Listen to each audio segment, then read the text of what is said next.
Is it okay if I lightly roast you? Lightly roast me for what? For being an hour and a half late to a change in schedule that you made? That's fair. And, hey, Yes! The worst part Gotcha. the reason is because I have friends in from out of town. So I'm fucking over so many people. Wait, well, when did you say you're going to hang out with them? Well, we'll be all right. No, I mean, if it's like, oh, yeah, it's going to be an hour record, I have no regrets on that. Actually, honestly, it might be. Oh, okay. Just because I don't know how many notes you have. I was watching a lot of wrestling. Like, this was a very good show. I don't have no notes. Yeah, I have some, but I do have one thing. I went on my walk this morning. Well, hold on. What's I that? actually start recording. I didn't actually start recording. Wait, oh, okay. Well, I'm recording. Oh, So at least I have your little chunk. okay, great. I am also now recording, even though I said I was going to record before. Oh my God. I know, you came in with that hot, sweet energy of, hey man, I have a little something for our natural conversation. And I was going to be like, oh, you mean you planned for our unplanned segment? And you were like, yeah. I'm like, cool.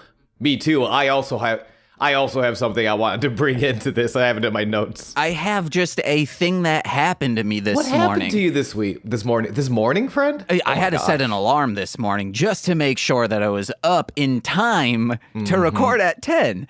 Yep, I set an alarm that my body said, fuck you too. Man, it's starting to feel... Nicole will set an alarm for like 8:40, and my day can like start. I can eat when she wakes up and we eat together, watch Good Mythical Morning, whatever. And it just is Very like... sweet. Why set an alarm if it's like an hour and a half later and I can finally shake you awake? If you keep snoozing it, it's like, get it out of here. Just don't set the alarm. I mean, it is hard if you want to be a morning person. I'll say that as someone who desires to be a morning person. Oh, I thought you were going to say, I'm a night owl, baby. I got my little graduation cap and gown on. I am. I take 2 licks and then a big old nasty bite of a Tootsie Pop. I'm a night owl, baby. But it will literally be like one bad night will kind of like mess with my entire sleep schedule to the point where it's like, no, I like being up in the morning. The sun is out, but it's still cool because it hasn't reached its peak. You can wear a sweater for a little bit and then you can take it off and go, boy, howdy, it sure is warm. I like that. But like, it's something I have to fight for because I think I'm naturally a night owl. My body says night owl, but my mind says wakey, wakey, eggs and bakey. And it's constant war. Well, this morning I put on a jacket, not quite a sweater. I love that. I still love that though. Which I was like, oh yeah, I probably shouldn't have wore this because it started raining, but I had an umbrella, so that's fine. But before it started raining, I was walking and these birds from like a small courtyard of an apartment complex come out, and then I'm like, oh, okay. But they're like far ahead of me. But then as I swing my right leg, as you do with walking, I kicked a bird mid-flight. Technically, the bird flew into my leg, but I was like, all right. And I was James, flummoxed, and I had to like. You said it the first time. Don't make excuses. The bird flew into my leg. There was a magnet attached to one of my foot and then another magnet attached to the bird, and it was a law of attraction. We don't understand how they work. All I understand is that I accidentally kicked a bird this morning. James! It felt like if I had dropped a softball and punted it, or I guess what's like a racquetball ball. And I was like, sure. So I was flummoxed and I was like, I gotta remember this. So I started typing out on my Motorola Boost Mobile phone. And then I was about to turn a corner and then this dog just starts screaming at me. So I'm flummoxed already and I'm double flummoxed because I'm like, ah! And then the owner of the dog must have thought I'm deathly afraid of canine, but that wasn't it. So she was so apologetic, but I just kept walking. I was like, because the dog kept barking, I was like, I think this dog truly is going to eat me. I think the dog knew. Oh, that I kicked a bird? Yes, the dog was aware. I kicked it so hard. Actually, this was kind of a religious experience. How was it a religious experience? You kicking the bird? It evacuated its cloaca, so... Cloacaning. Yeah. You can't... All right, that is true. I don't want to get too wrapped up in our cult from last week. I ran across a quote I really liked, and I think you might like, so I also have a pre-planned segment for our natural conversation. Oh, can I guess the quote? Go ahead. I would encourage you to.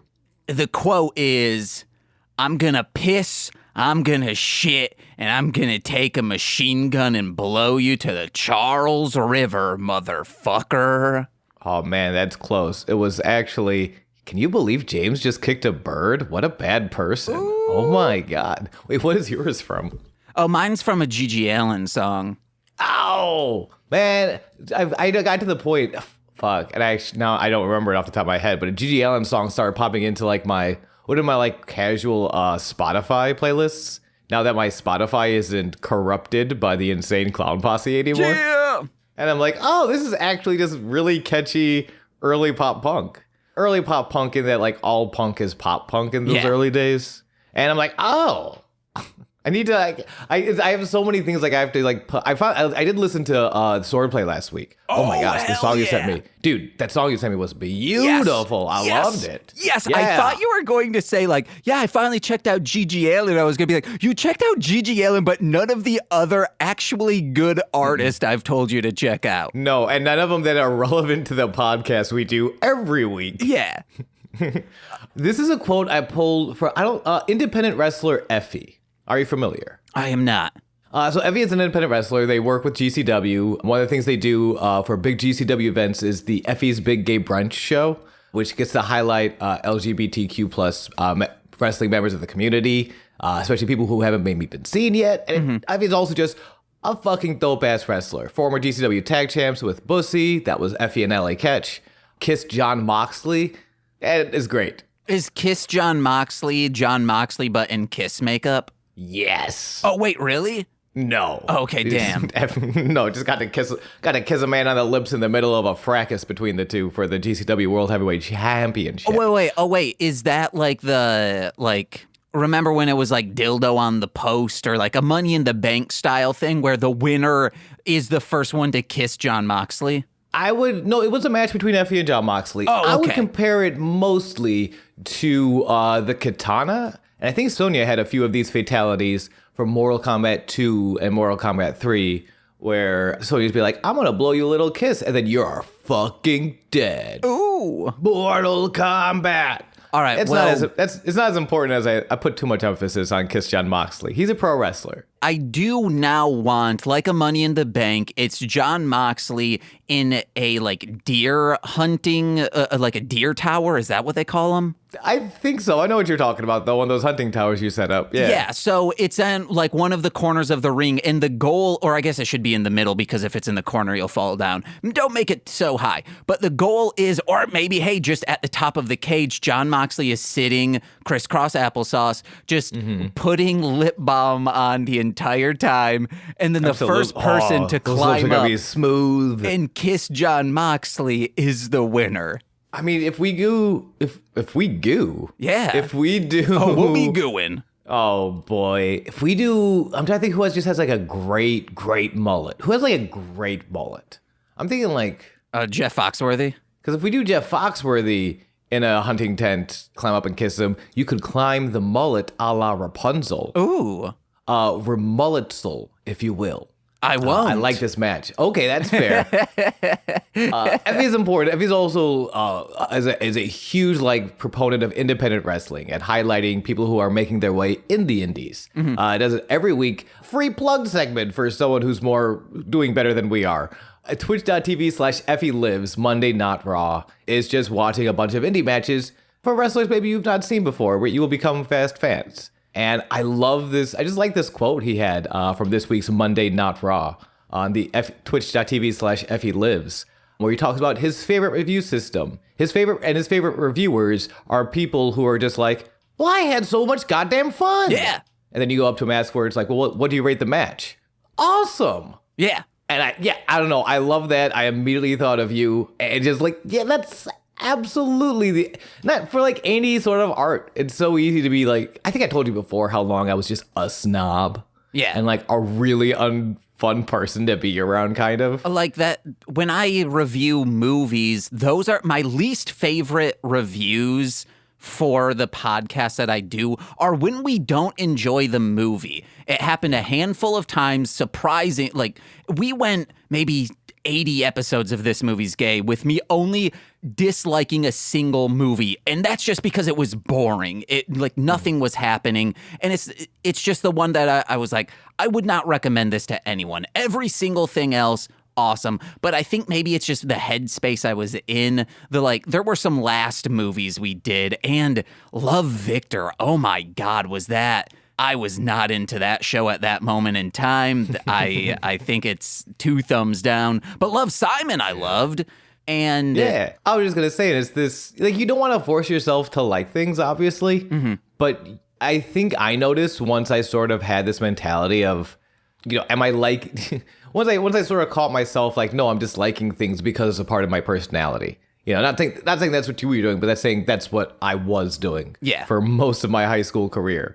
And catching that it just really quickly becomes like, because I feel like 90% of the time it's either you might actually like this, you're just like looking for reasons to hate it, or it might just be like, hey, and I can kind of acknowledge that this isn't for me. Yeah, like that, but other people fucking love it, and I'm so happy they're having so much goddamn fun. Like that's David Lynch for me. Yeah, I will say, like, I don't get David Lynch. I mean.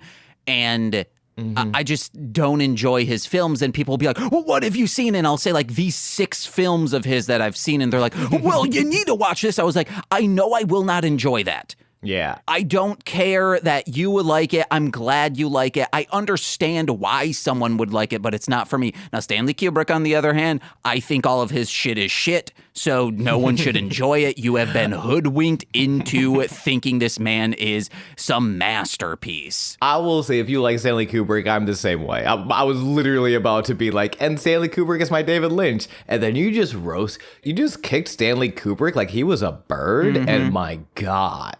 Like he was, I don't know, maybe a certain medical bird. Maybe like he was, I don't know, a doctor bird rapping Daniel Garcia to the ring this week. This is not the transition I should be doing. I should be transitioning into the podcast, Sweaty Times Pro Wrestling, which I will do shit. Soon. Wow. But it is 13 minutes. Birds? 13 minutes. Boom.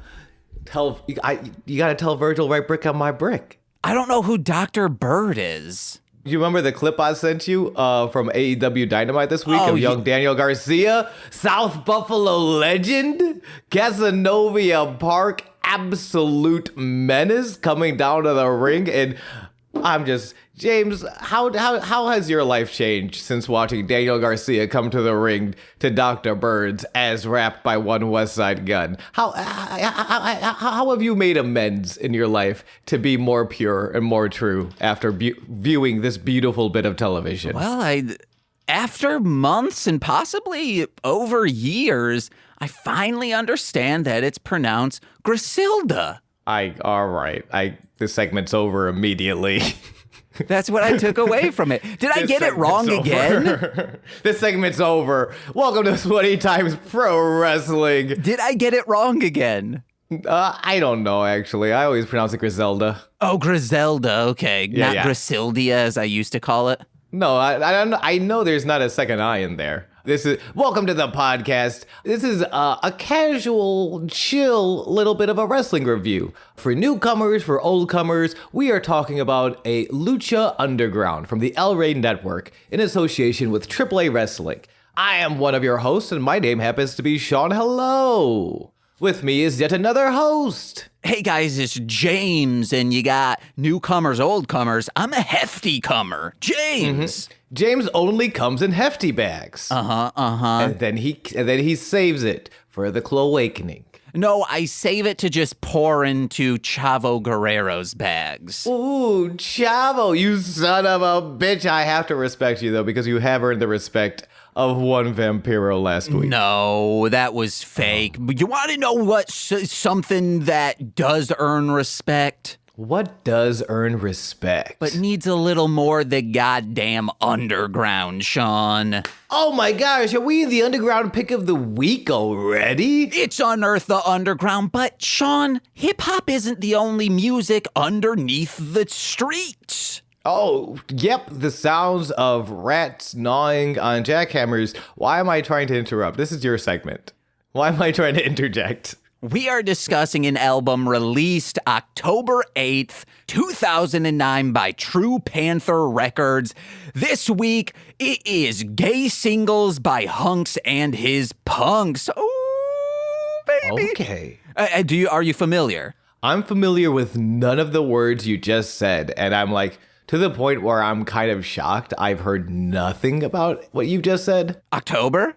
I've heard of Rocktober. Is that similar? Oh, fuck, man. I should have saved this shit I should just do in October just rock music. But it truly will be like, hey, guys, another release from Hunx and His Punx. That sounds reasonable. Or you could do like a really cool Toyotathon commercial you enjoyed. Yeah. Or I could do some ghetto metal. Okay. What the fuck is a hunk and a punk? Okay, background, Sean. In 2006, my sister was dating a real shitheel. We didn't know that at the time, but he eventually revealed the shit of him like every time Chavo opens his gym bag. Chavo, I swear to God, I pray on your downfall every night to my sweet bird anus god. Mm-hmm. Technically not an anus, it is everything. That's true. I don't understand it. I just pray to it. I don't understand it. But I went over to this Peter Steele-looking dude's slop house with my sister and my then girlfriend, Megan. I was 8th grade, probably? Yes. Coming from a small boombox among the trash was a band that instantly mesmerized me. It was James Bait, like the Mighty Boosh or Doom Asylum. It's like media that when I see it or I hear it, I say, geez, this was made for me. So from that miniature stereo, I heard this pseudo-rap music over Casio beats. It's songs like You Made Me Gay Girl, Cottonmouth BJ, and Burger Baby, with lyrics screaming things such as, I had a fantasy since I was 9 about blowing loads in a butt while loads are blowing in mine. Oh my gosh, that's amazing. That's a woman singing that as well. That's really, wow. That's a good bit of relatable media. Yeah. What is that from? It's from Double Decker Supreme, and it's from Gravy Train. 4 exclamation points. Remember that, because there is a like British prog rock band also named Gravy Train from the 70s. Don't get those confused like Nicole did while making a Hunx and His Punx coloring book, and we based it off from song titles, and she's like, oh yeah, I based this off from that. I was like, I don't know any Gravy Train or Hunx and His Punx song after that, and she's like, no, it's Gravy Train. And I'm like, are you sure it's not the prog rock band? And she's like, it was a prog rock band. Oh no, prog rock comes in to ruin everything again. Go fuck yourself, Rush. I didn't mean that. Oh my gosh, I'm so sorry, Rush. I love you guys so much. I am so sorry. I don't know what got into me. Hey, what are you doing, Sean? Getty Lee, I'm so sorry. Oh man, it's okay. Getty Lee, that does not sound sustainable. You want to get back to the underground? Yeah, see you guys. Wait, no, this is actually sustainable, like my voice, you mean? You really? Oh, yeah, absolutely. Hey, James, I'll take over for the Unearth the Underground. Okay. Getty Lee, did you turn into John Travolta at the end of a word? Yeah, I was watching Grease a few nights ago with James and Nicole. They got high, but I'm clean living, baby. That's okay. You're kind of walking the line between John Travolta and Mouth of the South Jimmy Hart. Oh, actually, I was thinking more like sometimes I sound like Audrey 2 from Little Shop of Horrors. Oh, that's the okay. I'm glad you see yourself that way, Getty Lee. Feed me, Sean Finn. Well, how about you feed me a little bit of information on Hunx and His Punx? Getty Lee? Getty Lee, actually, I'm going to take over this just because it might be harsh to people's ears. Getty Lee. But thank you so much for coming here. I'll talk to you later. I might try and replace James with you later. Just keep. Don't let anyone know though. This is just us, okay? Probably next time you might hear me is calling in at WMSS. Sounds great. The yearly shit they do. All right, James is looking at us. Getty, you gotta go. Getty, you gotta go. So back to Gravy what's up, Train. James, my friend and co-host partner. Hello. Hello. 2026, whatever the fuck that album's name. Onward Ho. Okay. 2052. Just do the fucking bit. Okay, Gravy Train is a queercore band from the Bay Area fronted by Chunks and, more importantly for this discussion, Hunx. Gravy Train, for the most part, is an acquired taste, minus their last album, All the Sweet Stuff, which has some, amazing bubblegum rock tunes laced with, you guessed it, smutty lyrics. Things like, strip for me.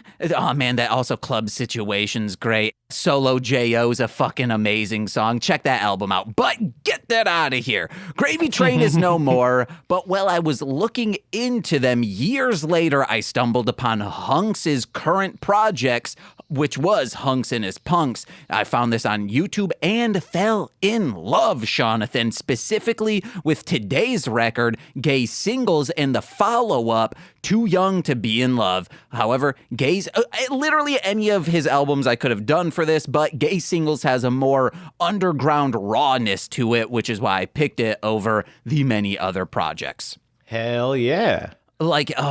It's so good because every single one sounds different. They go for a different sound. It's good, like a subgenre of rock. Every album goes for a different sound? Mm-hmm. That's awesome. Too Young to Be in Love is 50s, Grease type music. The third one, Street Punks, is just hardcore punk. Then Seth Bogart, his solo album, is this beautiful club dance. He has auto-tune on, but uses it so well. It's so fucking good. Oh, man. And then just a kind of singer-songwriter-esque, but with a backing band. Boys Who Don't Want to Be Boys, I think, is his most recent record. Okay.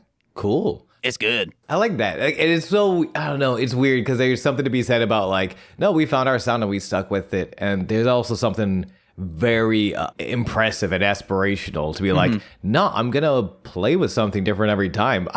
It's something that I wonder if I would never say it to anyone's face because it might be rude, but if it's something nice about not being super well known, I don't have record label execs down my neck being no, you can't make what's that Neil album released a Young. No, Neil Young released an album. I think it was while he was trying to get out of his Warner Brothers deal. And he released a couple, I think Transformer Man was one of them, of just really, we'll call it experimental Neil Young sounds, to the point where he gets sued because it doesn't sound enough like Neil Young. Hell yeah.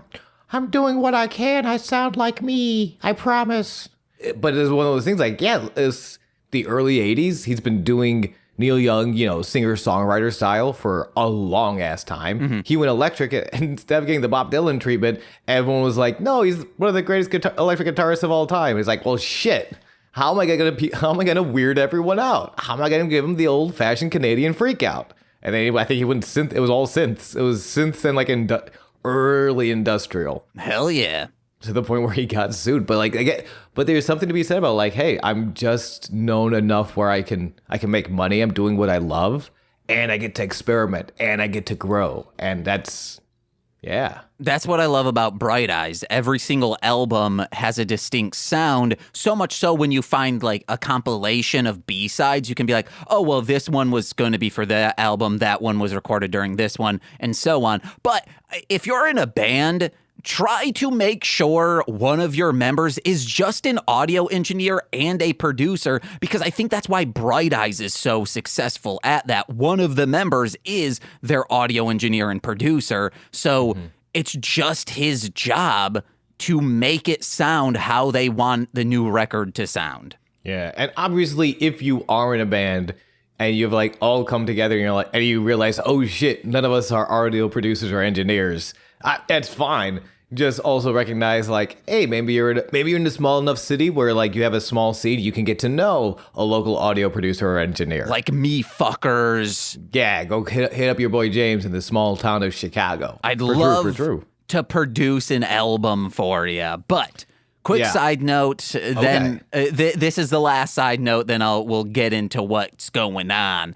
Okay. The first time I went to Chicago, the city we currently live in, as an adult, I was with my ex and her friends who all wanted to go to the Magnificent Mile to shop at stores we had in our area, but just larger. I, on the other hand, wanted to go to comic book and record stores, so I made my way to Reckless Records in the Loop, which, hey, Nicole ended up working at Reckless, not that specific one, but still pretty cool.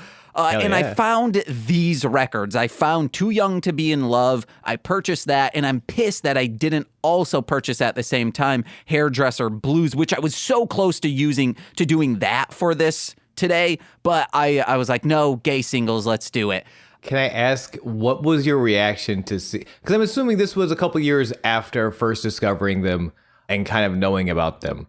What was your reaction? Did you have any reaction to like seeing them in a record store, seeing them in the wild? Oh, I was elated because I didn't do online shopping, so I said, I saw it and I said, I need this. But the Hunx album was a solo project. So I didn't know if is this just some other person named Hunx, or is this the Hunx from the stuff I like? Oh, so it's Hunx. So of course it was. So I was gonna say, I'm Hunx Hunx, unrelated. Yeah, so I didn't buy it at the time, but I got Too Young to Be in Love, and I've since purchased all the other records. Quick thing, and then we're gonna get back to it. Well, I remember when we were in high school, and my friend, and this is like years after In the Aeroplane Over the Sea came out, but nobody was playing Neutral Milk Hotel on the radio. As far as we could tell, nobody knew who this band was. So I remember walking to a coffee shop in South Buffalo, and that album was playing on the speakers, and my friend Steve losing his fucking mind. Hell yeah. In the sweetest way possible. Just, in Neutral Milk Hotel! It's Neutral Milk Hotel! I can't believe it! Oh my God! And I was like,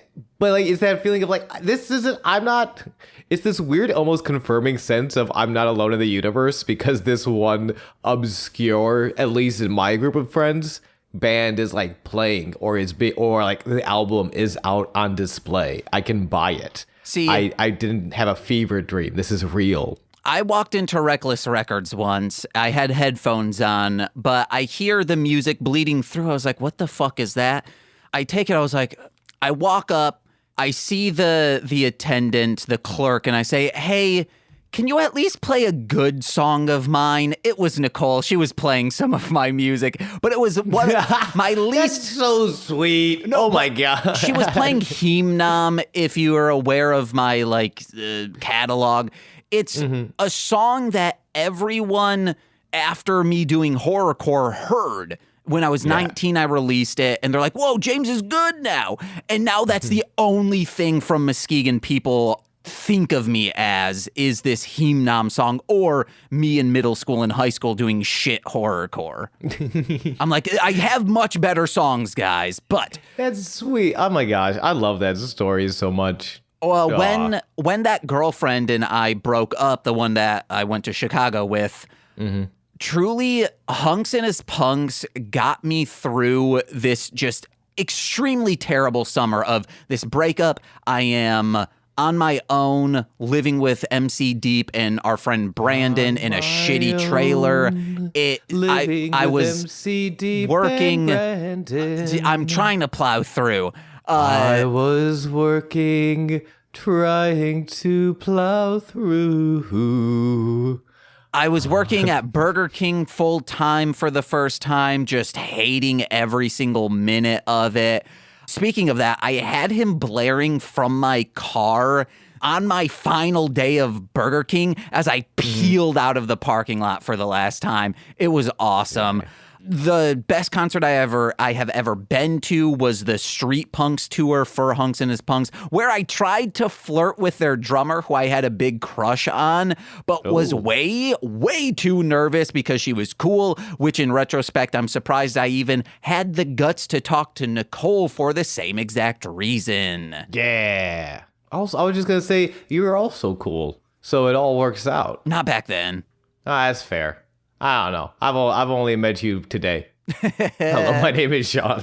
But back to gay singles real quick. This is a compilation of songs Hunx put out as singles the years prior, which I will someday own all of them. I have a couple of them. They're just like 7 inches, so I'll own them. It's amazing. This album is great. Here are the recommendations. First is the opening track, You Don't Like Rock and Roll. It's a fucking banger. Cruisin' is awesome. Like, it's about cruising down the street looking for pretty boys to come and kiss up on. Yeah. Good Kisser is about he's thinking of me when he kisses her. It's a great song. Yeah. And the first song that I had heard from Hunx His Punx after rediscovering his music is Teardrops from My Telephone. Fucking awesome.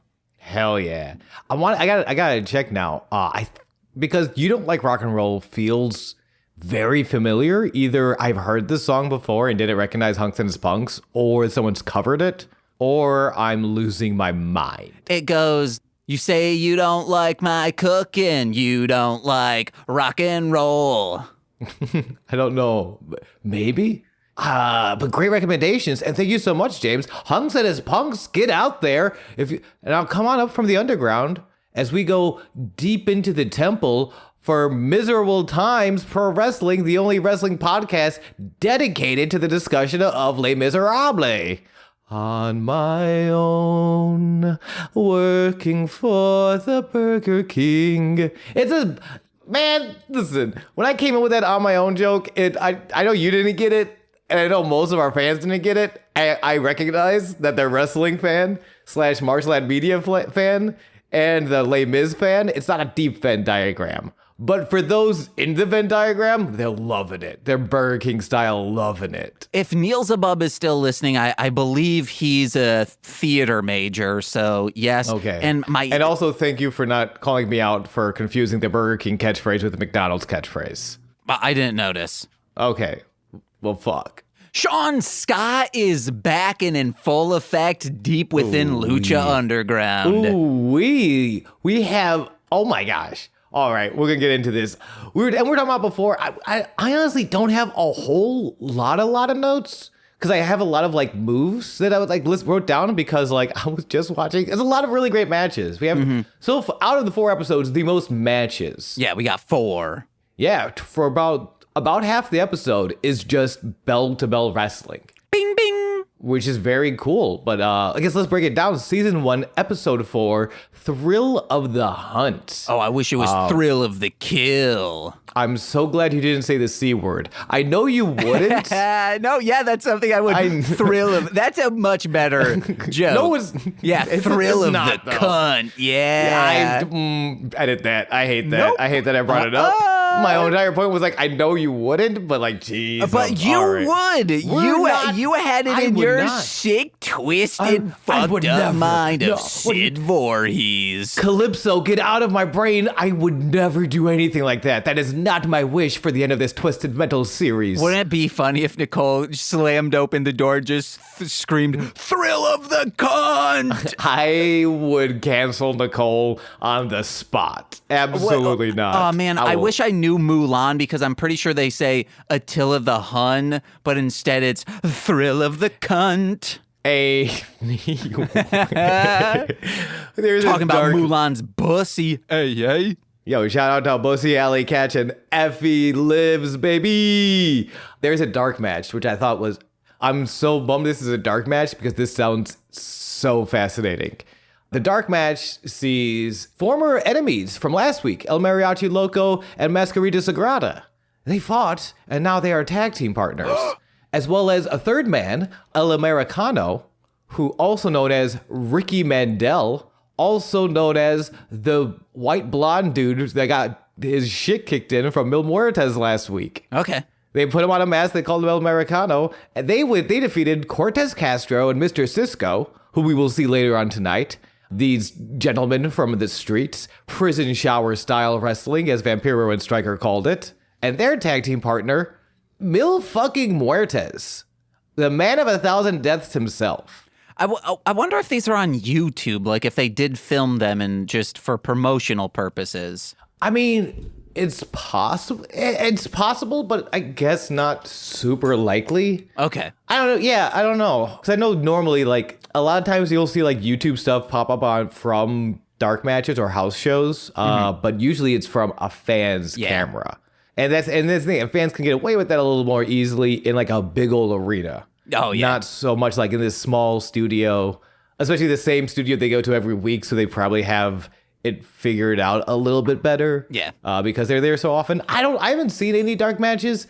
I would be curious to see this one of just like, to put Mil Muertes, even on a house show, losing to someone. Is it just prison style wrestling? Is that what they call it? No one calls it that. Vampiro and Stryker call it prison shower style. Oh, yeah, that doesn't make sense. Nobody else calls it that. No, it doesn't. I see none of them whipping little towel rat tails at each other.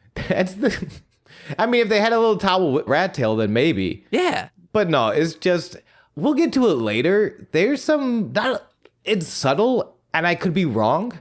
There's just some stuff about Big Ryck. And again, this idea of these are street fighters as opposed to trained professionals. I don't know. It's weird, but I could just being fussy. I'm not sure. Fucking Guile's there, dude. Dude, fucking Guile is there. As well as this beautiful musical act we are not introduced to. They do not come into play later. We just see a group of gentlemen with musical instruments and microphones on a stage. That's how we know this shit is cool. That's warm up. I guess you're no longer needed there, Sean. I was never needed there. Yes, you were. Especially with that fucking El Americano Mil Muertes feud boiling over. El Mariachi Loco and Masquerita Sagrada getting over their differences to kick this shit out of Castro and Cisco. Yes, that happened. I feel, we can't go into detail about it because we don't know. All we know is who won. No, I'm just like fascinated by it. We get the recap. Mundo seeking revenge on Big Ryck. Drago, Phoenix, Penta are fucking insane. Conan telling Puma to stay away from Mundo. And we are at the desk with Stryker and Vampiro. We have everyone focused on the change of attitude with Chavo. Especially Sexy Star, who is in the ring now.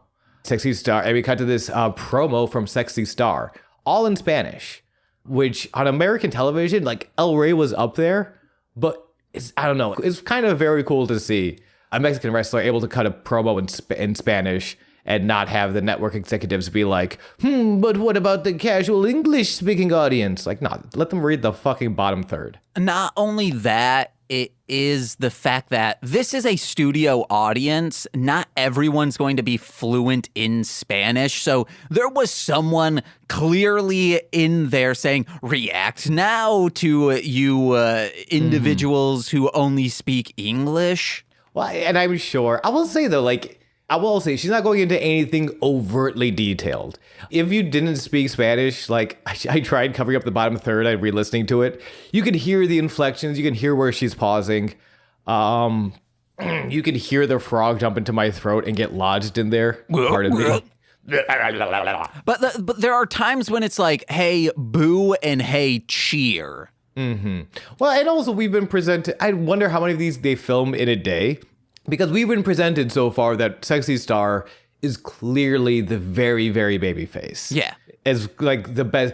Sexy Star stood up for Masquerita Sagrada last week. Clearly, she's the best out of all of us.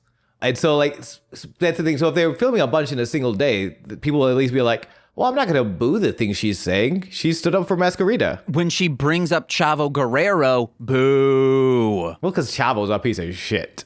Chavo is a fucking walking magnet of bag shittage, and I fucking hate him. How dare you? She's here to end not the dynasty of Chavo. She says end the Guerrero dynasty. I will say, everything about it's fine. The promo is fine, right? It gets the point across. Chavo, you stupid coward. She tells him to keep that chair handy. It's the only way you can beat me.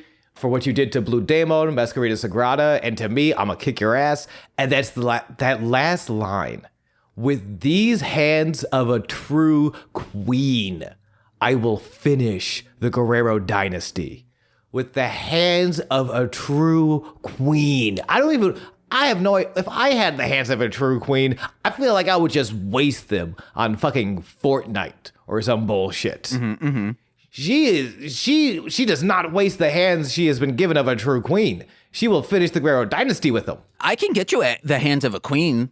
A true queen? Yes, a true queen. They just got on the market. Okay. I'm going to have to go overseas, do some finagling, do some slicing.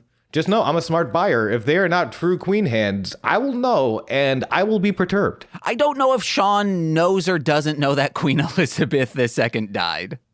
What happened? Okay, all right. We gotta get into this first, man. Also, not only could have a chair handy, Chavo Guerrero, but he could also take one of those ska guitars and smash him over the head, El Kabong style. Ooh, El Kabong, baby. Speaking of which, real quick, I was like, has there ever been an El Kabong movie that we could do on straight to Patreon? There is not. But I found out that Baba Louie is the origin of, which is his sidekick. Yeah. I remember. But I feel like we've touched on it because he's come up enough. El Kabong in those early like Discovery Hanna-Barbera like shorts, Kabong was my man. Oh hell yeah! That Quick Draw McGraw was my dude. Yeah, I think to this day, if you sat me down like, hey, out of the that Hanna-Barbera crew, not necessarily including like the individual like one-offs, like I don't count Scooby-Doo necessarily with those with like Snagglepuss and Quick Draw. The individuals who were packaged with either the Yogi Bear show or the Huckleberry Hound show. Yes. Quick Draw, what is to this day my fucking guy. So if you ask me, you know who Baba Louie? I fucking know who Baba Louie is. I guess a producer on the Howard Stern show was talking about how he buys animation cells and misspoke and said Baba Booey, and that is instead of Baba Louie, that's the origin of Baba Booey. Oh my God, we are journalism entertainment. This is a huge get. What a scoop. That's fascinating. I love that. Also, real quick, Nicole and I will go into Sean's chat on Twitch. Don't you fucking dare tell these people to go to twitch.tv/GooseVK. Don't you dare suggest to these fine people they should come into my chat and start Baba Booeying me with the best of them. Yeah, I will never forgive them. It's also cool, like, I believe Nicole has, like, said normal things, like, in a long, drawn-out sentence, and then at the end throws in a Baba Booey to make you say it. I hate it, because I fall for it every time. You got Baba Booeyed by the best of them, bitch. I get Baba Booeyed by you and Nicole, and it's Baba bullying. But no, it's not. It's not. I love you guys. In this Sexy Star versus Ivelisse. Ivelisse walks out with a microphone, and she's like, she's walking, she's talking, she's doing the Aaron Sorkin special. Ivelisse, we remember from last week, tagging with Son of Havoc to take on Sexy Star, and at the time, a babyface Chavo Guerrero. 2 weeks ago, excuse me. And I knew immediately that she was going to lose and Sexy Star was going to win because she starts disrespecting a luchador's mask. Yeah. She also says, "You're so sad, wah." Which I'm like, okay. You know what? Good point. As I wrote it down, I did not like it. As I said it out loud, I'm okay with, "You're so sad, wah." That's what you get for messing with someone tougher than you. You think you can hang with the boys? You are not the baddest luchadora here. You hide that ugly face with that ugly mask. And she's getting physical. She's getting under her face. She's tugging at the mask. She's pie facing. She's being a real genuine piece of turd. She's practically pissing at her boots. She is pissing inside of Sexy Star's boots because Ivelisse is a very smooth wrestler. And she can wrestle you accurately out of your boots without you even realizing it. Before your toes even get cold. I was thinking she was still wearing and somehow was peeing inside the boot. Maybe. Probably both. She's that good. She's wearing the boots and she's not wearing the boots at the same time. You want to know what she did? She's so accurate. She was able to, with a catheter, siphon pee from her urethra into Sexy Star's urethra, and that it filled up so much when she pulled the catheter out, it just spilled all out and it went into Sexy Star's own boots. Absolutely, because she's a skilled surgeon, like a doctor, much like another doctor. Dr. Burns, boom, boom, boom, boom, boom. Tell Virgil right brick on my brick. I should have watched this. Tell Virgil right brick on my brick. Okay, anyway, they have a match. Yes, and Matt, so this is one of those cases where they're saying, yes, we have women who can wrestle and they are as good as the men, but we will still objectify them. Yeah, also... But not objectify the men, you have to. You absolutely have to objectify men, that's true. I viscerally agree with that. If you do, you need to do both or none, that's what I was saying. Also, I don't know, maybe I watched too much wrestling and I'm too much of a nerd. This match felt off to me. I don't know how you felt about watching it. Yeah. There is either a lack of chemistry, and we talked about like kind of what we learned about Sexy Star later. She at a AAA event legitimately tried to break Rosemary's arm in an armbar after Rosemary taps, the match is over, and not in a cool angle. Like, no, she's trying. It's pretty clear she tried to break this woman's arm. Yeah, there was also, my guess was, if you're filming 5 of these a day and this is now your 4th match of the day, it feels like there wasn't a lot of prep that could be had, because I could have swore there was a 4 count. That ended up not being like, it's like, oh, it's only 2. There were things like that I was like, oh no. And Sexy Star, I believe her arm was bleeding from possibly going into a turnbuckle. Oh, I missed that. So maybe, but it's weird. Like, I don't like this, and maybe, I don't know, maybe the edits kind of fucked them. Maybe the edits saved them. But I was watching the match and I had to go check and see when Sexy Star actually started wrestling. Because there were a few, and I don't know, maybe I'm a big old Ivelisse fanboy. I think the thing that clicked for me is that it felt like there was a lack of cooperation. It really is chemistry. During the match, Ivelisse, by the way, cut that brutal promo in English on how your mask sucks and you're dumb and I hate you. Clearly not a good person, but is very much getting cheered. Dueling chants, I should say. Sexy Star and Ivelisse. And then this weird, it's not like Stone Cold Steve Austin where you're like, oh, they have a point. I do hate my boss. No, it's like, she's arguably a bad person, but the smoother wrestler here, where Sexy Star is getting it feels like is kind of fighting her. It feels like, it looks like she's in her own mind too much, where Ivelisse is even if they didn't have time to prep, both are over, at this point, either over 10 years or approaching 10 years, probably have called matches on the fly before. Whoa. Wait, so I can be a couples therapist because Nicole and I have been in a successful relationship going on 9 to 10 years. Well, you would have to be couples therapying for 9 to 10 years. Being in a relationship, nope. I could be a professional wrestler and calling matches on the fly for 9 to 10 years if I've been a professional wrestler calling matches on the fly for 9 to 10 years. I couldn't be a successful professional wrestler if I was a dude that used to do bum fights for 9 to 10 years. I think you could. And then said well, that's true. I'm talented. I was bummed because I really wanted to go back and enjoy, watch these matches, but and I don't know how much of it is the future, sort of infecting the past, but it's, you can see just is this sandbagging? Are you sandbagging? I don't know. I think you're being polluted because I thought it was a pretty good match. However, Matt Stryker said this. He's like, oh man, this is like a festival of flesh. Obviously, or it could have been Vampiro. They both sound pretty much the same to me. Yeah, it's pretty gross. However, I wrote down, just say it's a carnival. That's what a carnival is, a festival of the flesh. However, 2 matches later, what does they say? They say, oh, this is a carnival. That's literally what a carnival means. A festival of carnal desires. That's what a carnival literally means. You can't say it's a carnival because that's not even a hat on the hat. It's like you had 2 of the same hats and you pulled it up a little bit in a 3D generator, but not enough to be on it. It's literally inside the hat, but just lifted up above the other hat. I don't like it at all. We also get this exchange. Vampiro, so Striker exposition dumps that Evilise and Son of Havoc are romantically linked, and Vampiro comes in. Well, I thought they were brother and sister.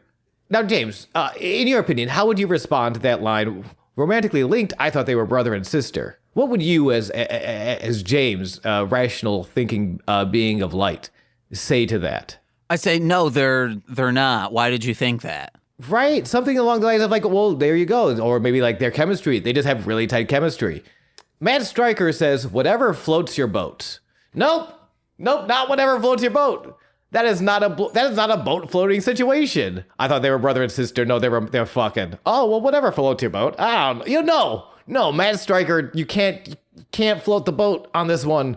You can't float the boat on incest. Hot take. I'm taking it. He's like, no, I really want to envision when I see them kissing backstage that they're brother and sister so I can go home and, do a little solo J.O. Go to some eager hand groupies backstage. Well, I'm thinking about that. They're giving my peen a tug. So in the midst of those dueling Evilise, let's go Sexy chants. Sexy gets a drop toe hold. It's a Maestral cradle for the 3 at 6 minutes, 21 seconds. Crowd is still divided. Like there is some like audible boos, and it doesn't help they do a hard cut to like a couple of fans actively giving Sexy Star the thumbs down. I'm curious to see where this goes. Hopefully it means we see more Evilise. Yeah. Because like it's weird. Technically, your job is not to get the fans to boo the babyface Evilise. But people are invested in your story. You're undeniable. Undeniable. There was also them talking about like being married, and then Vampiro says, "Oh, I was married for 7 years. I wouldn't do that again." And to string it back to BattleBots a little bit, just for a quick anecdote. It's all BattleBots. There is, I think it was Son of Waiachi said, like, oh yeah, my bot's meaner than my ex-wife. I was like, wow, that is so stupid. So That's later terrible. on, Nicole's like, holy shit, James, on their team t-shirts, it says Son of Waiachi underneath in quotes, meaner than my ex-wife. Wow. And we have, Okay. Nicole has a rule now that I'm not allowed to buy her t-shirts for her birthday or Christmas because I buy her a lot. And she's like, I have enough t-shirts to last me like 3 months without doing any laundry because of you buying. They're cool t-shirts, like a Little Caesars t-shirt. That's pretty dope. But wait, so you buy Nicole interesting t-shirts? Yeah, I do, bitch. Hell yeah, baby. So, whoop whoop.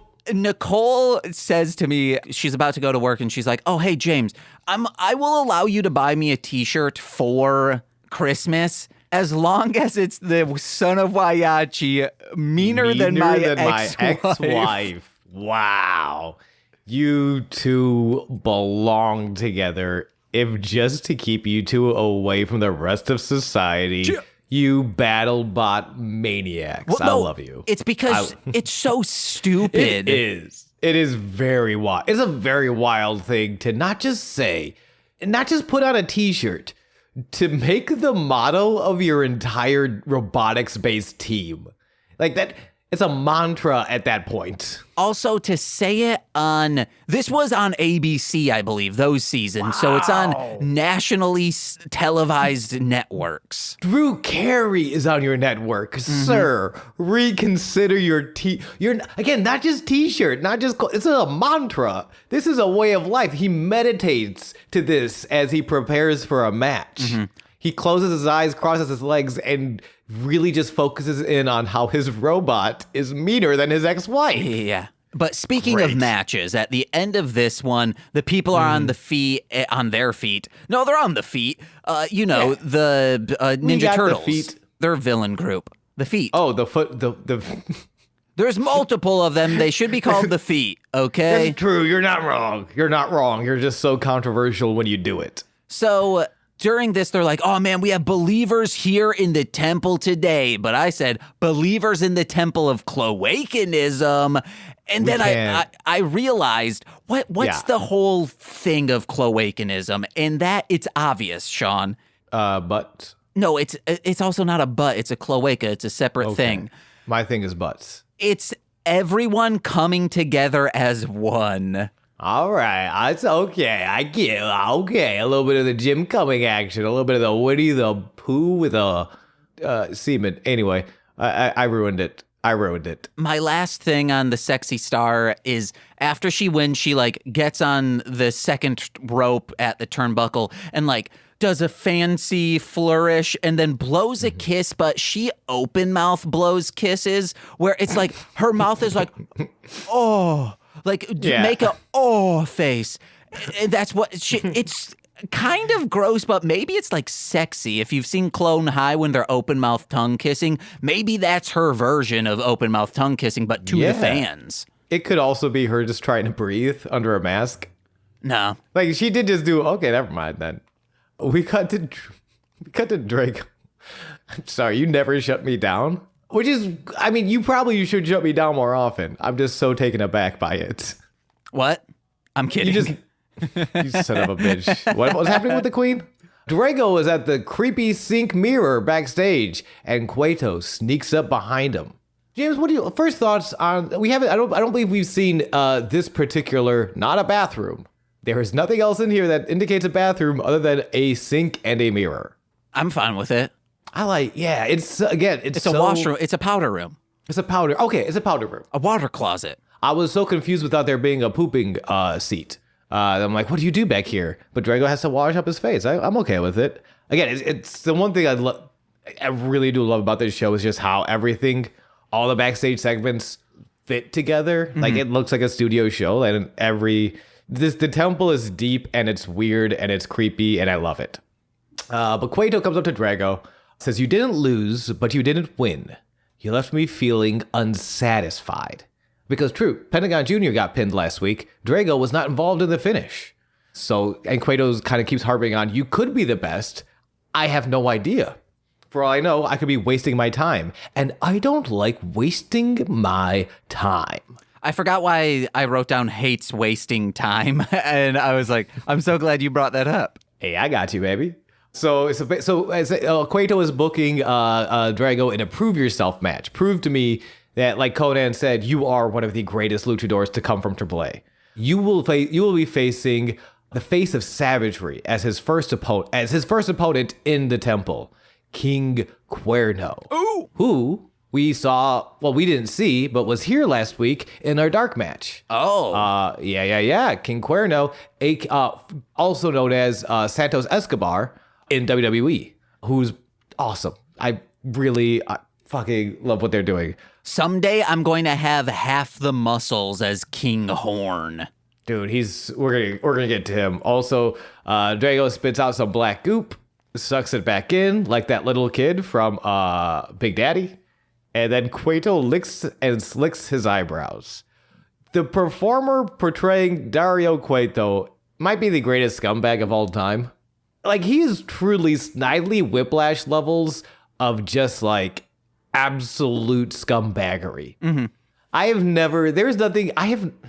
It's a common move, but to lick your fingers and then slick your eyebrows, is such a good choice. And then from last week, where it was nothing but like nose rubs and like, the cocaine nose rubs. Like, I feel like he rubbed his gums at some point, or if he hasn't, he will rub his gums soon in the future. That's what I do. I rub my gums and slick my eyebrows. Well, yeah, but you are a known scumbag. I also will spit on a tiny comb and use that to brush my eyebrows out. And it makes that freak sound effect. I also have an eyelash crimper. It actually crimps the eyebrows, like what you're thinking of crimping hair. I'm not misusing the term. It is a crimper. And I spit on that, get it real warm so it does the crimp job real good. There's no way to have known if this was your actual intention. But I do picture you doing all of this in the back alley, very Top Cat style. I'm basically just picturing you as Top Cat. Man, I wish. Dude, you kind of are Top Cat. I do find trash and sell it online, so yeah. I was going to say, with the amount of televisions probably in your office right now, you're kind of Top Cat. Yeah, I have 5 right now. Oh, no, yeah, I have 5 unused ones. Yeah, very Top Cat, baby. 7 Live total. that life. You're my fucking inspiration. Listen, I'm a quick draw McGraw guy. That doesn't mean I'm not bringing a Top Cat sign to the show. You feel what I'm saying? TC. We got a revenge match. We got an insane contest coming up for absolute honor. Oh, I didn't get to ask you kind of what were your initial thoughts on Sexy Star and Eva-Lise? Like pull away, yeah. Story too. I think these again. I had to wake up really early and watch this at like 7:30 in the morning. It could be that, but I felt like this was a good show. I enjoyed every minute of it, but I don't think it was the fantastic one that we had last week. I think that's fair. I enjoyed a lot. I loved this match. That we're about to talk about. And I like the next match a lot too. I really like the next match a lot. But let's do one thing. We'll do one at a time. Pentagon Jr. You want to no. Actually, you do Pentagon Jr. versus Phoenix, and I will do King Cuerto versus other person Draco, and we'll just layer them on top of each other. Wait, what? Like at the same? Yeah, at the same exact time. This sounds like a bad. Am I being called out for talking over you too much? No, I'm sorry. I'm calling sorry. you out for saying. But you want to know what? We should probably do one at a time. That's what I'm riffing off from that. Listen, I get excited by good wrestling, and this is some great wrestling. Good wrestling. Good wrestling, bad dog. I keep screaming that to Butter. I say, "Lay down, cat. Good cat." Aw, she's a good cat. Pentagon Jr. versus Phoenix from Lucha Underground, you should seek out. Oh, yeah. Again, both men are on television now. I feel like have gotten a much bigger American audience thanks to All Elite Wrestling. But like, they were so good. They are so good. They're insanely good. And during this match, remember when I said there was a hatchet man in the background? Yes, I do. There is a man wearing a logo that looks like a hatchet man, and that's because it's Kevin Gill, who is and has had affiliations with Psychopathic, where his logo is like him in the hatchet man shape. So yes, this is Kevin Gill. He did social media for them for a little bit. I don't know if he still does, but there is Psychopathic adjacent individuals here. This dude is in the front row. I have him listed in my notes as Hatchet Man, having no idea that James not only would recognize him, but know his full name and his affiliations to the clown. My God. Clown love rolls deep. That's family, baby. But this match, I need you to explain. There is this, it goes from an arm lock into only what I can explain into what the fuck is this? They arm locked and then one of them pulled them up and then looped them around and slammed them on the ground. It was fucking great. Oh wait, I'm trying to remember what this is now. We'll start. It's so good. These guys have been working together for so long. Phoenix is one of the best high flyers. Pentagon Jr. I don't think always gets the recognition as being one of the better bases in Lucha Libre. He absolutely is. That dude can base for everyone. His actual power moves, his straight grapples, always look so cool. Pentagon Driver, I fucking love that Pentagon Driver. The sort of pump handle slam where you're on his shoulders and all of a sudden your head is under his legs in a very painful maneuver. But I do want to talk about the promo a little bit because the match starts before the match even begins. Pentagon Jr. with a microphone in hand. Oh yeah. Talking about, in Mexico, no one respects me. Fanatics, bosses, or other Pentagons. Pentagon, of course, being a famous mask. He is, I don't remember which Pentagon he is. Can I comment on that real quick? Please. I showed Nicole the match from last week, the triple threat match, because this shit's dope. I wanted to watch it again. I'm so scared because Nicole is so much cooler than either of us. Nicole, when it's it's Draco, Phoenix, Pentagon Jr. She starts laughing. She's like, what the fuck name is Pentagon Jr.? I was like, he's not the first Pentagon. Yes, I explained it that way. And she's like, oh, okay, then yeah, okay. I just thought his hey, my name's Junior, but I'm going to add Pentagon on it. Or, hey, my name's Pentagon, I'm adding June. That's my name. That'd be amazing if he started with Junior. Yeah. And it's just everyone's going to think I'm a little kid. I'm 37 years old, Jesus fucking Christ. I'm going to call myself Pentagon so people stop IDing me when I go to the bar. but it's not spelled out as JR. Hey, JR here. Oh, they are here. Yeah. Like JU, like it's spelled out Junior, like J-U-N-I-O-R. that is Yeah. his surname. Oh my gosh. No, he's the inspiration for that popular Arnold Schwarzenegger, Danny DeVito vehicle. Twins. Yeah, but it's this whole thing of like no one's giving him respect except for Cueto. Cueto's the first person to actually give him any form of respect. So he's kind of owed to Cueto. And it's this weird, like, I feel like I think it's the first time in Lucha Underground where we have a villain, but with relatable origins. Like, you shouldn't put your lot in with Dario Cueto. That dude licks his fingers to touch his eyebrows. He's a scumbag. But like, I get it. If like everyone's been cheating on you your whole life, and someone not only respects you, but gives you a bunch of money to do this thing you love, this thing you've been working at so long and so hard, and you've gotten undeniably good, but everyone's been just like trashing you. Oh boy, don't I know that feeling? Like it hurts. Like it's like, oh, I want you to be a good guy. I want you to see the light and kick Dario in his slicked eyebrow gooch. But like it hurt. It breaks my heart in the best ways. I like this promo a lot. We also get the catchphrase used to this day, the Cero Miedo, the zero fear, and it's fucking cool as hell, dude. It's like one of my favorite chants. I think he must have been at Freelance, Logan Square Auditorium. Because I remember screaming that shit until my mouth fell off. Ew. And it was awesome. No, it was great. I loved it. It's, dude, Cero Miedo, fucking zero fear. I was screaming it till my throat prolapsed. Yes. That's what it means to be cloakened. When your throat prolapses from screaming zero Ew. fear. Which I do love. I remember when they won the AEW tag titles, a few Lucha Brothers. They talk. Someone asked him like, "Well, what does zero fear means?" And it just in the sweetest way possible, just like it means you have zero fear, and we can go out there and do anything. We're not the biggest guys. We're not the toughest guys. We may not be the best on paper, but we go out there and we give it everything we can, and we can win. We know we can win because we go out there with that mentality, zero fear. You put it all out there, and I'm like, these are the best fathers I've ever had. Television dads, 10 out of 10. Fucking Lucha Brothers. Pentagon Jr., get away from Dario Cueto. You're a good guy deep down. I know it.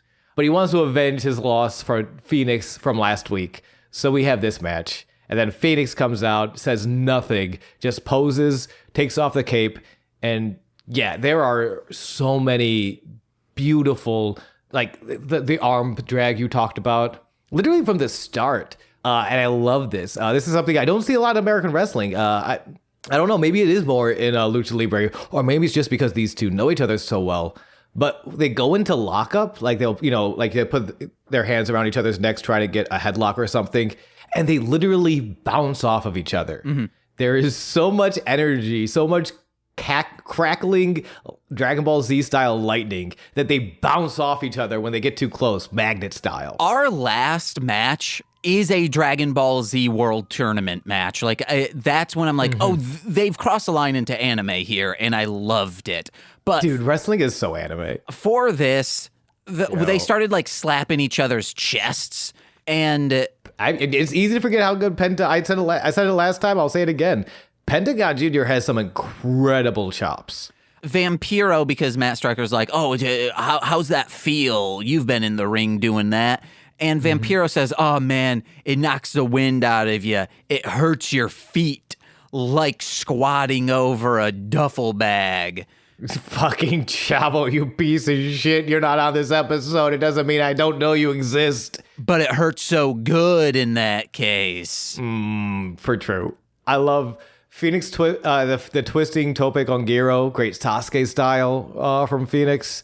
That was when he clears, without touching the rope at all, he clears the top rope and sort of hits this moonsault on the opponent on the outside.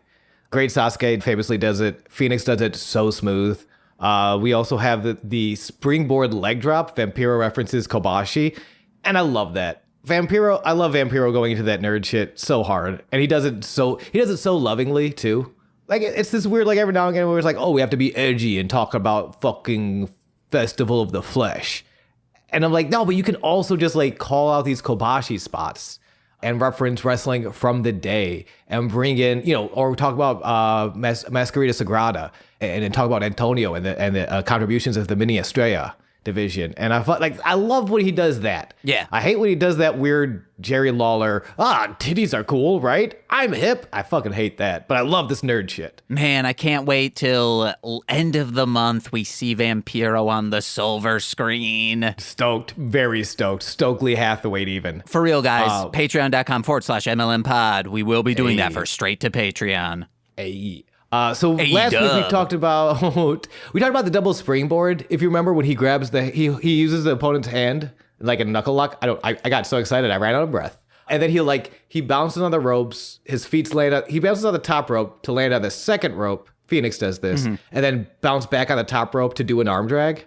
Yeah, I love it. So they do the spot again, but a little differently, where he'll single-handedly knuckle lock like he's holding hands with Pentagon, runs up to the top rope, then slaps Pentagon's hand away. So Phoenix is not holding onto anyone's hand. He has zero support. Then he fucking does it again. Double springboard to drop kick. Unassisted. Just no hands, no one supporting him. Just, I'm fucking great. I can bounce on these ropes like they're a trampoline, but a very thin margin of error trampoline. It's insane.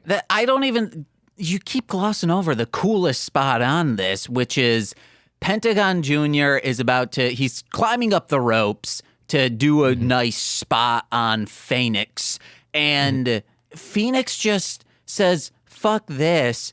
He's on the second rope, and Phoenix just jumps up and roundhouse kicks Pentagon Jr. in the temple, and smashes down. It's fucking cool. How did he get that much leverage from that high up and that low? It's insane. I also have that spot listed. Just standing from the mat to the fucking, and like, how that's not a short distance to jump that high and hit an enziguri. Like, not just like a random like kind of soft kick. No, he gets a full on roundhouse side of the head style leaping kick from the ground. Phoenix is amazing. Yeah, I'm so glad we're watching this right now. They just got crowned trios champions along with Pac, and I love that for them. I still really want to see Phoenix as AEW World Champ before his time is done in that company. Phoenix needs more singles titles. That dude's either of them, really. But Phoenix, man, oh my God. Also before the time of the company is done. For true. I mean, I don't know. We'll be all right. He'll be fine. Phoenix is going to go somewhere that they're going to give him all the belts and give him kisses every day. Pentagon's has this lung Phoenix blower match. Oh my God. From the corner. True. I pay tickets for that. I love that he just like the way, and he'll do this spot every now and again when Phoenix runs into the corner. Pentagon whoops over him, hits him with a lung blower, gets the two. Pentagon's Death to You / Pentadriver / Made of Japan. Every time I see that pump handle driver, fucking scares the shit out of that. And the wheelbarrow driver, where it's weird. Pentagon sort of puts himself into like a wheelbarrow race where you give someone your legs and you walk on your hands. Yeah. So some wrestlers will do that to themselves. Rey Mysterio famously would give his opponent his legs to sort of wheelbarrow him. Mm-hmm. And then when he goes up in the air, grabs his head, goes into a bulldog. Pentagon Jr. does that, but when he goes into the air, he doesn't grab the head. He folds his body down, goes through his opponent's legs. Yeah. So his opponent just lands on their fucking face. And I hate it, and I love it. It looks so painful. It's good. It's so good. Yeah, I have on the tope, that's when we get the first shot of Kevin Gills. Yeah, Kevin Gill. Kevin Gill is loving this match. Crowd's insanely over on this match. Like, this is, for everything I had against, the last match, I take it all away. This match is amazing. This match is so good. Are we just on the second match? Well, I'm at the finish right now. Slap fight on the top rope. I mean, we need to start churning through some stuff. I know. I will say, this is the match I had the most notes on, which makes sense. They're brothers. Yeah. They've wrestled each other for a long time. They know a lot of really cool shit they'll do to each other. They've known each other for a while. Yeah, Sean. A minute. Yeah. Like last episode, you're like, yeah, they have some chemistry. Yeah, they've been brothers. Fight before Phoenix, you son of a bitch, hits a Spanish fly for the 1, 2, 3, 7 minutes, 56 seconds. This match is amazing. And then we go into the King Cuerno intro package, where he explains to us what you call savage, I call survival. What you call evil, I call a way of life. You call me predator, I call you prey. And all the time he's trading, he's chopping wood. I love that. There's this one moment where they splice in footage of him chopping wood with him hitting his kind of finisher. It looks like sort of like a Death Valley driver into a Falcon Arrow. And like as his axe is coming down the wood, his opponent is coming down on the mat, and I fucking love it. He's also running through the woods and just real, where you go hiking, I take a jog. I like King Cuerno. I'm excited for him. Same. And man, throw a cape on someone and they're probably going to look cool. Capes are the shit. And don't even get me started on the deer head. Did Lobo Fuerte have a cape in Los Luchadores? Guys, let me know if you remember anything about that show. I don't think he did. That's why that show didn't get picked up for more seasons. They needed a cape on at least Maria Valentine. I had a mouthful of water, but I agreed. We have the third match. We have Drago versus King Cuerno. Striker compares Drago to Guar. I had that I down. concur. Yeah. I concur. Drago looks great. He loves spitting black goop out of his mouth and then sucking it back up. At some point, that shit's gonna freak me out. Right now, it's so cool. But at some point, I'm gonna be like, oh no, ew. No, I do believe it's just a fishing lure. Wait, what? It reminds me of, you can get fishing lures that are like gummy texture. Yeah. It's probably something along that lines. It's probably just a gummy thing that is very floppy. And when it's in your mouth, it will get saliva on it to look sheen. So he takes it out, flaps it around like it's his tongue, then slurps it back up. And then probably, we don't see it, like they cut. He spits it out, puts it off to the side. Oh, that's fucking brilliant. Oh my gosh. Because it never leaves a residue, but it looks goopy as hell. Damn, dude. Drago's a genius. Vampiro we kind of get a breakdown of exactly King Cuerno. Cuerno means horn. And they're not talking about the antlers on his head. They're talking about what's in his package. Nah, dude is horny for hunting. I'm so glad they set that up because he does not wrestle like a traditional luchador. Mm-hmm. He is the hunter. He's an immovable object. I think it's like a scissor throw or whatever when someone puts their legs on someone's like neck and throws them. Head scissors, also known as like Hurricane Rana, Frankensteiner, Tijeras. Drago does that to King Cuerno and nothing. He does not multiple move. times. The story of the Tijeras is actually one of my favorite of the whole night. Like I love the Pentagon Jr. Phoenix match, but specifically the story of Drago, who is a fast, high-flying, technical luchador. He is looking to hit these head scissors. He's looking to hit these cross bodies, to pick up the pace of the match at a speed where he can function and do all sorts of crazy shit. King Cuerno's different from Mil Muertes, where Mil Muertes is an immovable, powerful force who can't, like, who's just pure power. Yeah. King Cuerno, very strong, very big, but has this, it's weird because he does bring a technique, but his technique is all mat-based, right? It's all like, almost like Olympic-style wrestling with a little bit of like Brazilian Jiu-Jitsu, BJJ stuff in there. I thought you were going to say Beavis and Butthead. With a little bit of Beavis and Butthead in there. Looking for titties, baby. And fire. But like it's so cool to see, and it's so different from what we've seen so far. Like we really haven't had a real pure mat technician. You know, we've had lucha libre in the high flying sense and style. We've had street fights. We've had prison shower style, and then we've had like pure power style. But we haven't had this powerful mat technician style. And I love that King Cuerno, and it makes sense for him to be this single-minded hunter, this like, no, I'm going for these A to B style moves. Yeah. Where like I'm not being flashy. Of course I'm not gonna flip for that tiaras. It's the first move of the match. Like you haven't weakened me enough at all to hit this tiaras. You take that lore out of your mouth before I fucking suplex it out of you. And I really fucking love Cuerno. I don't know. He's a piece of shit and I love him. Yeah, he's like, oh, he's putting laces from his glove on Drago's face. And it's like, that's not doing anything. He has a mask on. Wait, what are you talking about? That's his face. Mask, huh? Oh, wait. That's... Wait, you think that was a mask? That's his mask. In this, they are not saying that that's not canonical, he has a dragon's face. Yeah, no that's the power of masked wrestling. The mask becomes you. Okay. So when King Cuerno rakes his laces of his wrist guard against the forehead of Drago. Okay, it's thick-hided scales. It's not going to do anything. I mean, yeah, but you have to start somewhere. I'm constantly rubbing like laces on a crocodile I see hanging around. Nothing's happening. Whatever floats your boat. That's how you use that phrase, Matt Stryker, you fucking perv.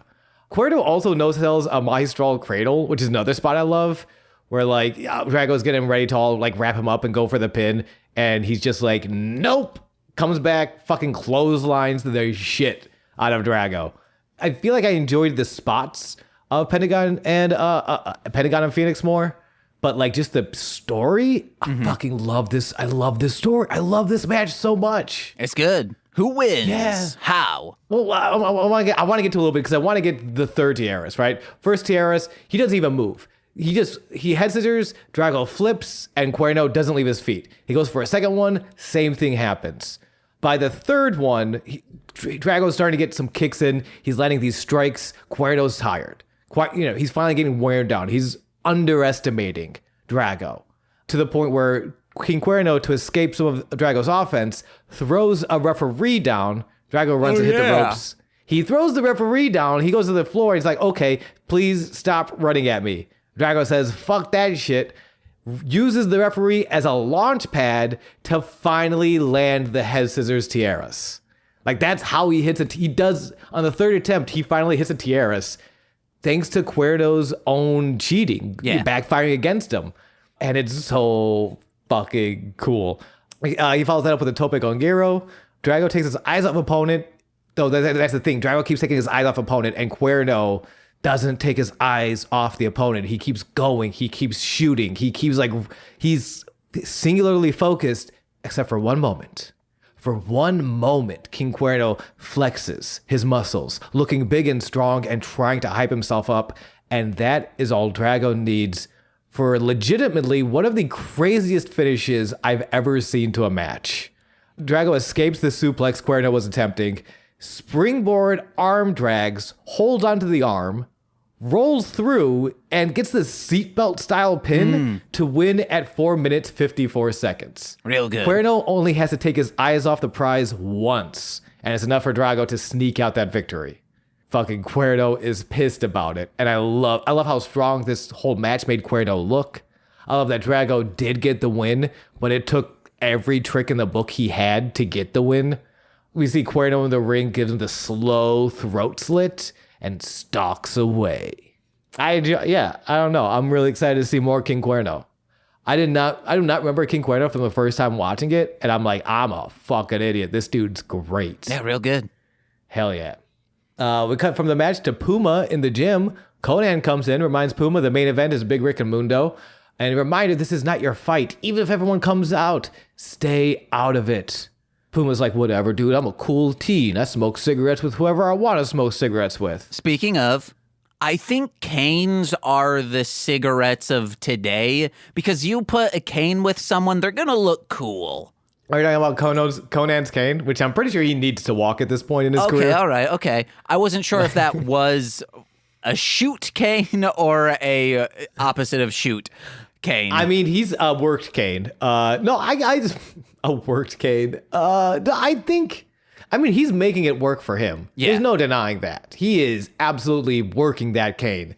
but I do think he needs it to walk. We watched this movie called Now and Then. It's starring Christina Ricci. I love Now and Then. I remember that movie. Oh, okay, hell yeah. And Demi Moore, you see them present day, and then you see a flashback of them as kids in the 70s, and Demi Moore's smoking a cigarette, and I'm like, fuck yeah, she's so cool. Yeah, man. I fucking get cancer for Demi Moore every day. Yeah. Demi Moore, call me back, baby.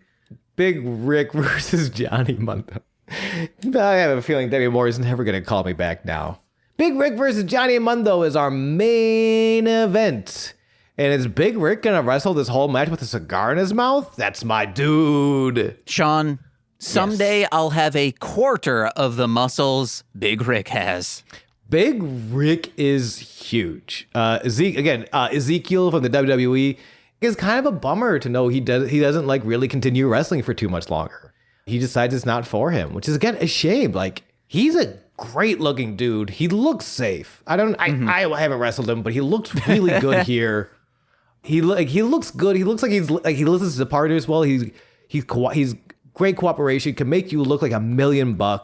Can also hit you with some beautiful power moves. I really like Big Ryck here. Mundo makes his enigmatic entrance with his lioness locks flowing in the wind. Big Ryck with those fuck off eyes the entire time. Mm-hmm. I love these two. I have a new name for Johnny Mundo. Oh, okay. It's Johnny Longlegs, like a daddy long legs. Ooh, okay, because he is our daddy and because those legs do the work. And they also say, hey, he's got them long legs going all over the place. Mm-hmm. There is such a trope in commentary, if you watch a lot of wrestling, James, where you'll hear them say, anytime it's a smaller opponent versus a bigger opponent, anywhere, any point in time, it's always, well, they need to start taking out the legs. He needs to start chopping at the legs to disrupt his larger opponent's vertical base. Mm-hmm. Methodical. The first thing Johnny Mundo does are these leg kicks. And you can kind of hear it for a second in commentary where they don't know what to say because they can't criticize him not kicking the legs. And then later on they say, oh man, he needs to stop going with that head and needs to go to the legs. It's what he's been doing the whole time, fellas. What are you talking about? Yeah. But also, that is the right call to make if you're the veteran of the company. Yeah, you would know to go for the legs before anything else. And I love that. I love that. I love that they're not going with I don't even know how to take this big guy on. Like, no, of course you do. You've been around the block. You are literally Johnny World, Johnny of the world. Being a John Morrison fan sometimes is very hard because every time he comes back to the WWE, the arguably biggest platform for him, they always kind of make him a dork. Yeah. But anytime he's anywhere else, he's the fucking coolest dude on earth. Like, he's literally he's somewhere between an action star and a sex god and a daddy Johnny Mundo, man. He can I'll get cancer for Johnny Mundo and Demi Moore, and that's it. Those are the only two. They probably make him a dork in WWE because Vince McMahon feels ugly around him. That's probably that might not be inaccurate. Like, this dude's so handsome, I need to make him a dork, so he's like to off balance this. Or maybe people, like in comedy, people say, oh, you can't be attractive and be a stand-up. It just won't work, even though that's clearly, it's a misconception that like every single woman in comedy has dispelled, and Gary Goldman. God, and Gary Goldman. Thank you for mentioning that absolute glass of beautiful. And I don't want to take anything away from his mind or his comedy ability or his He's truly a genius. That's what I'm saying. An absolute master. Yeah, but I want to objectify this man for a second because he's a great guy. Respectfully, I would like to objectify this man for a second. Mentally, if we can all take a moment to do that. Thank you. His newest stand-up on, I think, HBO, so good. He's insanely good. It's ridiculous. That's the skill Gary Goldman has. Okay. So here's where like, did this feel weird to you? There's this part in commentary. Stryker is calling Ryck. Again, it's the same thing they do with Cortez and Cisco and Castro. certain guys were like, no, these are more street fighters. These guys aren't using technique, but they're using stuff that works. Stryker compares Ryck to Kimbo Slice meets Suge Knight. I just don't know how I feel about that. I don't know. It's like you could have gone anywhere and you kind of just like went with the two biggest black men you could think of to compare your big black men to. I don't know. Maybe it's fine. I guess I'm fine with it because he is being like a bodyguard-esque for the company, and that's what Suge Knight originally was. And from LA, in the same circles. I mean, canonically, story-wise, you could say that. So I was fine with it. No, that makes a lot of sense, actually. If anything, it's a very dated reference. Yeah. But it's dated, but no, it does work, especially in Los Angeles. Yeah, it's just, I don't know. He's wrestling in gym shorts. I would have liked to see him have some sort of gear. Whereas, like, I get you're kind of selling them as these are the street fighters. These aren't traditional wrestlers. You gotta make them a little bit of both. Yeah, and then we see Prince Puma in the background after being told, hey, this isn't your fight. All of a sudden, the Cisco, hey, that's the only name you need to remember. Who cares about the other guy? Castro Cortez. No, it's you only need to know Cisco, dude. Mr. Cisco. They're beating the shit out of Puma in the background or the backstage area for seemingly no reason. It is his fight now, guys.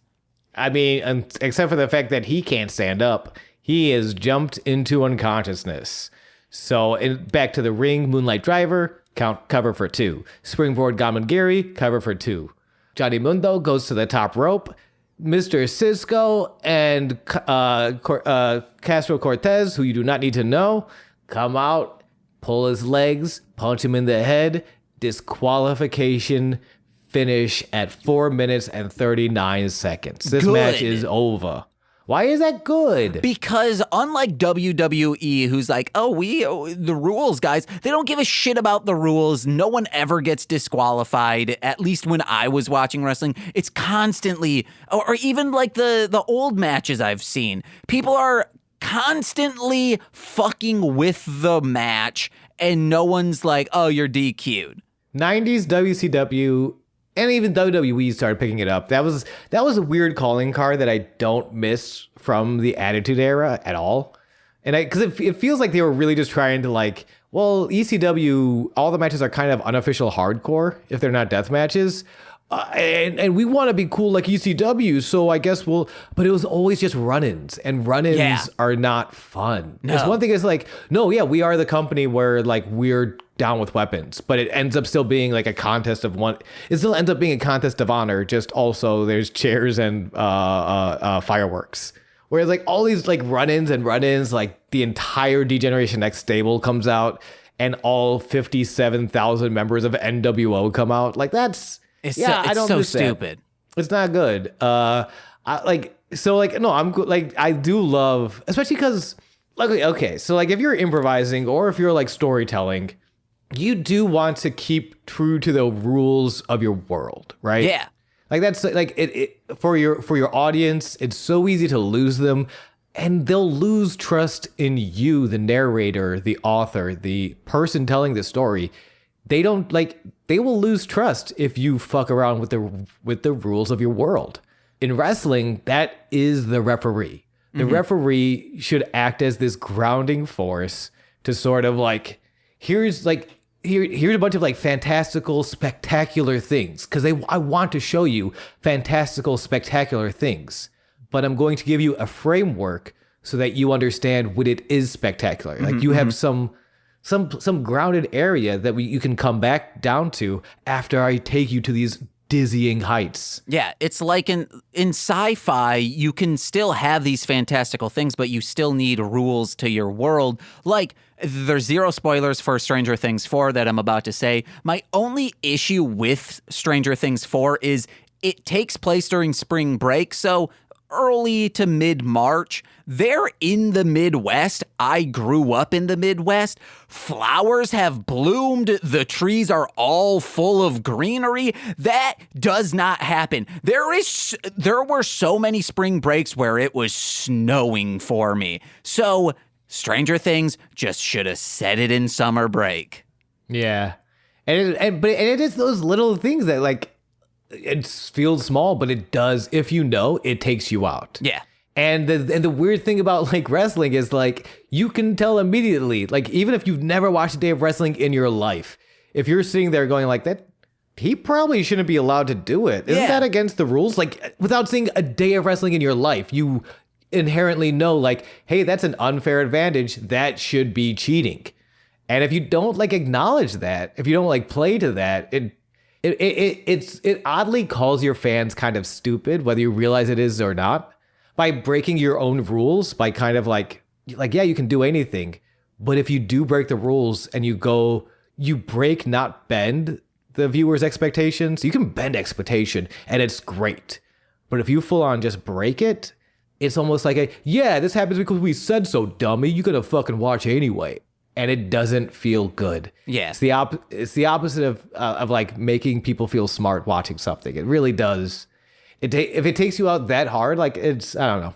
So it is a good disqualification. I agree. But they then took me out of it further, how this then follows up. Johnny Mundo, everyone's in the ring and he's like holding his own until he's not. He gets beat up and then they go out of the ring, the three dudes, and they pull up a table. And I was like, this is corny. Them pulling a table out from underneath the ring during this, like, showmanship of sport. That's what Lucha Underground seems to have been showing us this entire time.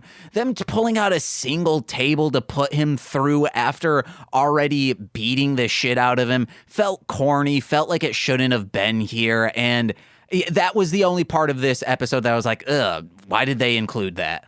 Interesting. I guess part of it because wrestling fans, for them to just beat him down, I don't know. I've been to enough shows where we want tables chants are like overwhelming. Ugh. So I buy into it. What would you then have preferred to like, because I don't think it's enough to just beat him down. They do need to, I feel like they need some sort of satisfying conclusion statement, especially to like, just to make Johnny, like it also makes Johnny Mundo look stronger. That like we needed to do something beyond just hitting him in the head to put him down. In Marvel Ultimate Alliance games like that, Of course I do. when you each like do a special move and it like gives you a bonus and like additional shit happens. Mm-hmm. They should have done that. Of each one of them does a variation of their finisher or a finisher type move, but instead of like completing it, passes it off to the next one, finally to get to Big Ryck and he does his finisher. So it's like this triple force. That would have been cool instead of just like, let's throw him through a table. It would have. I don't think the three competitors, I don't think the three men, and I mean this absolutely respectfully because I can't do any of it, but I think at that time in their careers, they might not have had the experience to do something that smooth.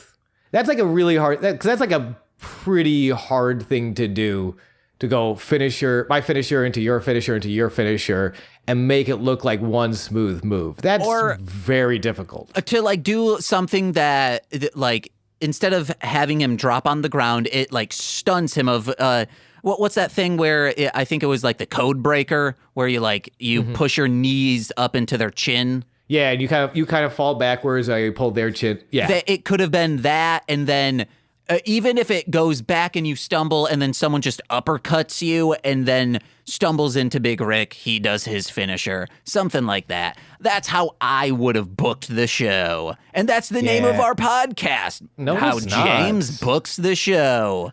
I respectfully disagree because I fucking love a good table spot.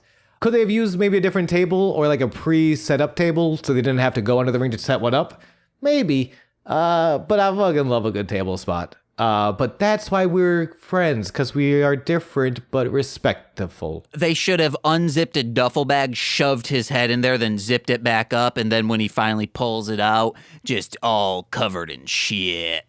That's true. They should have fucking pulled a Chavo Guerrero. How dare you do what you did to Blue Demon Jr.? How dare you do what you did to Masquerade Sagrada? How dare you wrap up this episode of Sweaty Times Pro Wrestling? Oh my God. Thank you so much for listening, everybody. Make sure you go check out twitch.tv/GooseVK for a GooseVK full time. Hey guys, head over to MLMpod.com to find out information about my other podcasts. We have 2 new ones coming up, Formulaic and a horror movie podcast with a certain someone from Parents Under the Stairs. Is going to be good. And then head over to Spotify, wherever you listen to music. Check out Marshland Monster. Throw it on playlists. I'm trying to get as many listeners every single day, so let's do it. And finally, head over to patreon.com/MLMpod, where for $5 a month, you get exclusive content every single Friday. And if you're a $10 patron, you get even more monthly content, as well as shout-outs on every single free feed podcast. So let's begin with those, starting with Steve F. I thought they were brother and sister. Eric Berry of Ranger Command Power Hour. Whatever floats your boat. Alex Z. The Waz. I thought they were brother and sister. Orion, a.k.a. Defo, rapper Defo, D-F-O. Whatever floats your boat. Kayla, a.k.a. Two Grapes. Well, I thought they were brother and sister. Jordan B., the Chaos Witch. Whatever floats your boat. My brother in common law, my Bickle, Joshua. I thought they were brother and sister in common law. Oh my God, the fellow co-host of Sweet Child of Time. It's a podcast. Go check it out. Steve Barnes, Intro Void. Whatever floats your boat in time. Oh my God, it's my mommy. She just had a birthday. I thought they were mommy and son. And finally, Lil Corey's BFF, as well as roommate Shane. Whatever floats your BFF, baby. I've been James. I'm still Sean. And we've been Sweaty Time Sweaty Pro Times Pro Wrestlers. Wrestling. Pro Wrestlers. Waking to that cloaca, baby. Oh, see you guys. Bye.